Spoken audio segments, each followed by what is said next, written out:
আমি তো ধরতে চাই। তো দেখা যায় দুর্নীতি হচ্ছে বাংলাদেশে।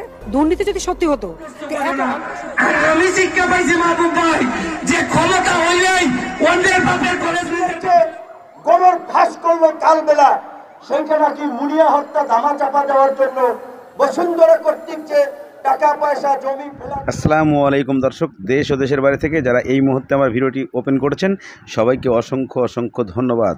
দর্শক, প্রথমেই শিরোনাম দেখেছেন যে আমাদের অর্থমন্ত্রী বলছেন যে দুর্নীতি যারা করছে তাদেরকে আমি ধরতে চাই। এদিকে মাননীয় প্রধানমন্ত্রী বলেছেন যে কোথায় দুর্নীতি হচ্ছে বাংলাদেশে, আপনারা দেখাই দেন। যদি দুর্নীতি হইতো তাহলে এত প্রজেক্ট সব তাড়াতাড়ি হয়ে যেত না। এদিকে ভিপি নূর বলেছেন যে বাংলাদেশে বেনজির আহমেদ একটা হচ্ছে বড় সন্ত্রাস, সে বিভিন্ন ঘটনাকে ধাপাচাপা দিয়ে হাজার হাজার কোটি টাকার মালিক হয়ে গেছে। এদিকে ব্যারিস্টার সুমন বলেছেন যে আমি সব জানি, কোথায় কি হয়েছে, এই মামলার সব কিছু নথি আমার কাছে, আমি এদের ব্যবস্থা নিচ্ছি। চলুন ব্যারিস্টার সুমনের কিছু কথা আমরা শুনে আসি। আবেগ আমি শিক্ষা পাইছি মাহবুব ভাই যে ক্ষমতা হইলেই অন্যের বাপের কলেজ নিজের বাপের নামে করতে হয় না। আমি আপনাদেরকে কালকে জগদীশপুরে আমার নৌকার প্রতিদ্বন্দ্বী আমার ভাই মাহবুব আলী ভাই, আমি অত্যন্ত শ্রদ্ধা করি। উনি আমার কোর্টে, একই কোর্টে আমরা প্র্যাকটিস করি। উনার জানাজায় আমি থাকবো, আমি আগে বললে আমার জানাজায় উনি থাকবে, আমাদের মধ্যে কোনো সমস্যা নাই। কিন্তু কালকে উনি আমার একটা কথা বলছে জগদীশপুরে, বলছে আমার বাবা মা নাকি আমারে কোনো শিক্ষা দেয় নাই, আমারে কুশিক্ষা দিছে, আর আমি নাকি নিচু মানসিকতার লোক। আমি মাহবুব ভাইকে বলতে চাই, মাহবুব ভাই এটা সত্য যে আপনার মতো বড় ফ্যামিলিতে আমার জন্ম না। এটা মাহবুব ভাই, আমার মা আমাকে শিক্ষা দিছে কোনদিন অন্যের হক নষ্ট করো না, আর কইলা দিছে আমার মা শিক্ষা দিছে কোনদিন হক নষ্ট করো না। আর আমি শিক্ষা পাইছি মাহবুব ভাই যে ক্ষমতা হইলেই অন্যের বাপের কলেজ নিজের বাপের। এদিকে ব্যারিস্টার সুমন হুঙ্কার দিলেন এবং কষ্টে যন্ত্রণায় বুকটা ফেটে গেলেন তার। কেননা মাহবুব আলী, যে বিমানবন্দর পর্যটক মন্ত্রী মাহবুব আলী ছিলেন, উনাকে কিছু কথা বলেছিলেন যে যাকে বাবা মা কথা শিখায় নাই, আর সেই মানুষটা বাংলাদেশের এমপি হয়ে বসে আছে, অর্থাৎ চুনারঘাট এলাকার বর্তমানে একজন এমপি সে। কেননা তাকে যে ধরনের আচরণ করেছে, সেই আচরণগুলো মাননীয় প্রধানমন্ত্রীকে উনি বোঝাতে চেয়েছেন যে কোথায় দুর্নীতি হয় নাই আমাদের দেশে, হাজার হাজার কোটি টাকা দুর্নীতি সব বসে আছে, আর আপনি বলছেন যে দুর্নীতি হয় নাই। তাই দুর্নীতির প্রমাণ দেখালাম। আমাকে বলা হয়েছে আমার জন্মের ঠিক নাই, আমাকে বলা হয়েছে আমার চরিত্র ঠিক নাই। এই বেনজিরের যে গোবর ফাঁস করলো কালবেলা, সেইটা নাকি মুনিয়া হত্যা ধামা চাপা দেওয়ার জন্য বসুন্ধরা কর্তৃক যে টাকা পয়সা জমি ফেলার টেলার দেওয়া হয়েছে, কুকুরে আর কুকুরে হাড্ডি নিয়ে দৌড় দিচ্ছে, ওইদিকে সাংবাদিক ছবি তুলে ফেলাইছে। মানে অবস্থাটা এরকম। এই আজিজ এবং বেনজিরদের মতো কুলাঙ্গাররা যারা এই গোয়েন্দা সংস্থা এবং এজেন্সিগুলো পরিচালনা করছে, দায়িত্ব আছে, এই শয়তানগুলো এই বিরোধী দলের নেতা কর্মীদের মনে ভয় ঢুকাতে এই হামলাগুলো করাচ্ছে, যাতে বিরোধী দলের নেতা কর্মীরা কথাবার্তা কম বলে, মানুষকে উত্তেজিত কম করে, আন্দোলনমুখী কম থাকে। আমার গলা একটা রশি পরিয়ে দিয়েছে। আপনারা জানেন, একটা বক্তব্য দিয়েছিলাম, সেটার জন্য 6 দিন আদালতে এই পর্যন্ত গেছি। আদালতে অবমাননা হয়েছে, বিপিনের বক্তব্যে আদালতের ইজ্জত শেষ হয়ে গেছে। সিনেমাতে যেমন আমরা দেখি না, আপনার কোনোভাবে জোর করে ধরেন কেউ মানে রেপ করলে পরে তার ইজ্জত চলে গেছে। একটা মানুষকে জোর করে টর্চার করেছে, তার মান সম্মান কি গেল? বরঞ্চ যারা তাকে টর্চার করেছে ওই ক্রিমিনালরা হচ্ছে জঘন্য মানুষ। এখন আমার মতো মানুষের বক্তব্যে আদালতের ইজ্জত চলে গেছে, তাই আমাকে দেখা যাচ্ছে 6 দিন গেলাম, আরো কয়দিন যেতে হবে জানি না। তো সেই কারণে এখন রাজনীতিবিদদের বক্তব্য দেওয়া মুশকিল হয়ে যাচ্ছে।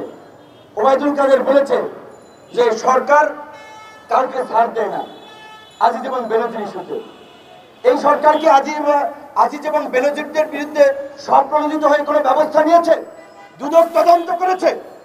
যখন এই বসুন্ধরা গ্রুপের পত্রিকা কালবেলা নিউজ করেছে, তখন তাও অনেকদিন এদিকে ভিপি নূর সরকারের সমালোচনা করে এবং বেনজির আহমেদের দুর্নীতির সমস্ত কথা ফাঁস করে দিলেন। কিভাবে ফাঁস করলেন?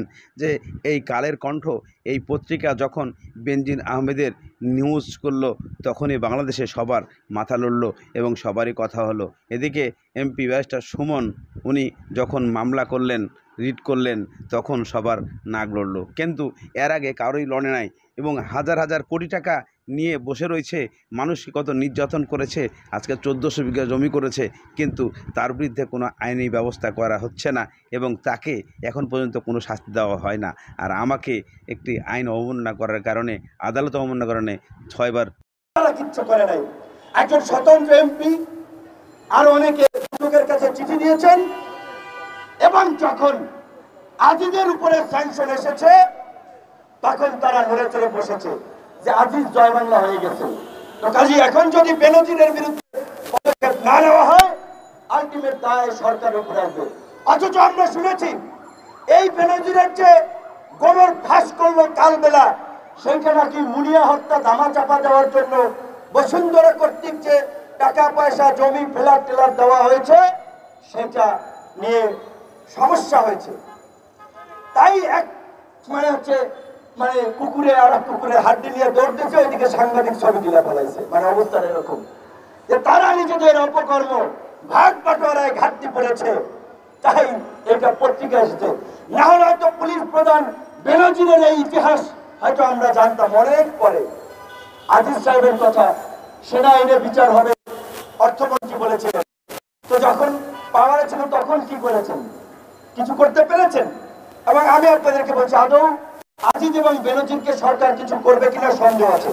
এলা যে গরম গরম টকশো হচ্ছে, লেখালেখি হচ্ছে, কার্যত এদেরকে কিছু করবে না। কারণ এই আজিজ এবং বেনজিরদেরকে কসাই বানিয়েছে। আমার ভাই রাশেদ ভাই বলেছে, মঞ্জু ভাই বলেছে, আওয়ামী লীগের নেতারা কলকাতার বাথরুমে এখন লাশ হচ্ছে। আজকে আনারের লাশ যদি বাথরুম এবং আপনার পানির ট্যাঙ্ক থেকে উদ্ধার করা যায়, আমরা জানতে চাই ইলিয়াস আলী, হিরু চৌধুরী, আলম সহ নিহতরা কোথায়। আমি আহ্বান জানাবো, দেশ বাঁচাও মানুষ বাঁচাও এই আন্দোলনের ভাইদেরকে, সমস্ত দলের নেতা কর্মীদেরকে নিয়ে চলেন আপনারা আমাদের গুম হওয়া ভাইদের সন্ধানের দাবিতে স্বরাষ্ট্রমন্ত্রী অথবা প্রধানমন্ত্রীর কার্যালয় ঘেরাও করেছে আমাদের গুম হওয়া ভাইদেরকে ফেরত দাও। কারণ ওদের কাছে সব তথ্য আছে, ওরা কোন জায়গায় তাদেরকে রাখছে। আনারের যদি হদিস বের করতে পারে আমাদের গুম হওয়া ভাই আব্দুল কাদেরের ভাই হিসাবে কথা বলতে পারে, না হলে পারতো না। তাহলে মানুষের বাক স্বাধীনতা নাই, এটা প্রমাণ হয়েছে না? মানুষের কথা বলার অধিকার নাই, এটা প্রমাণ হয়েছে না? আর যদি আব্দুল কাদের মির্জা ওবায়দুল কাদের ভাই হিসাবে এদিকে ভিপি নূর আরও বলেছেন যে বর্তমানে বাংলাদেশে অনেক ভাই ব্রাদাররা আমার গুম হয়ে রয়েছে। এই গুমের যারা কোথায় রয়েছে, কোন কারাগারে আছে অথবা কোন গোপন স্থানে আছে, তাদেরকে বের করার জন্য আমাদেরকে ঘেরাও করতে হবে স্বরাষ্ট্রমন্ত্রীর অফিস অথবা বর্তমানে ডিসি গোয়েন্দার অফিস এগুলা। এবং আরও উনি বলেছেন যে হাজার হাজার কোটি টাকা লুটপাট করে নিয়ে ওনাকে এখন পর্যন্ত অ্যারেস্ট করা হয় নাই। আর আমি বক্তৃতা দিতে গিয়ে কোর্টের অবমাননা হয়েছিল, সেখানে আমাকে ছয় দিন ধরে কোর্টে হাজিরা দিতে হচ্ছে, আরও কতদিন দিতে হবে আল্লাহ তালাই জানে। কিন্তু তারা বছরের পর বছর জনগণের সম্পদ এবং নিয়ে তারা বসে আছে, আরাম বিলাসে চলতেছে, তবুও কিন্তু কোনো সমস্যা নেই এবং সরকারের কোনো মাথা ব্যথা নাই, তাকে এখন পর্যন্ত অ্যারেস্ট করা হচ্ছে না। আর আজকে মিল্টন সমাদ্দার যখন এই বাচ্চাদেরকে নিয়ে, এই আশ্রম নিয়ে এত কিছু তাকে অ্যারেস্ট করে নিয়ে গেছে, কিন্তু বেনজির আহমেদকে এখন অ্যারেস্ট করা হয় নাই। শুধুমাত্র ব্যাংক ক্লোজ করা হয়েছে, জমি বন্ধ করা হয়েছে। এটা সাধারণ নাটক, এটা তা কোনো পক্ষেই সম্ভব নয়। আজকে বেনজির আহমেদকে যদি অ্যারেস্ট করে আইনের আওতায় নেওয়া হতো, তাহলে দেশে দুর্নীতি বোঝা যেত সরকার ঠিকই দুর্নীতির কাজ করছে, কিন্তু এই সরকার কোনো দুর্নীতির কাজ করছে না। বেনজির আহমেদের এই ঘটনাকে কেন্দ্র করে আরও বলেন বর্তমানের ভিপি নূর যে এই দেশে অরাজকতা চালিয়ে তারা অনেক কিছু করেছে, কিন্তু ভিপি নূরের এই কথাগুলোর মধ্যে কতটুকু মূল্য আছে যা আমি আপনি বলতে পারবো। যারা এই ভিডিওটি দেখছেন তাদের উদ্দেশ্যে বলবো ভিপিনুরের কথাগুলো কি সঠিক নাকি এই কথাগুলো সঠিক নয়, এরা অবশ্যই কমেন্টের মাধ্যমে জানাবেন। এবং ভিপিনুর এবং ব্যারিস্টার সুমনের কথাগুলো প্রত্যেকটা কথার মূল্য আছে কি নাই আপনারা কমেন্টের মাধ্যমে রেখে দিবেন। এবং ভিপিনুর এবং বর্তমানে ব্যারিস্টার সুমন এর কার্যকলাপগুলো আপনাদের কেমন লাগে অবশ্যই জানাবেন। ভালো থাকুন, সুস্থ থাকুন, দেখা হবে পরবর্তী কোনো ভিডিওতে।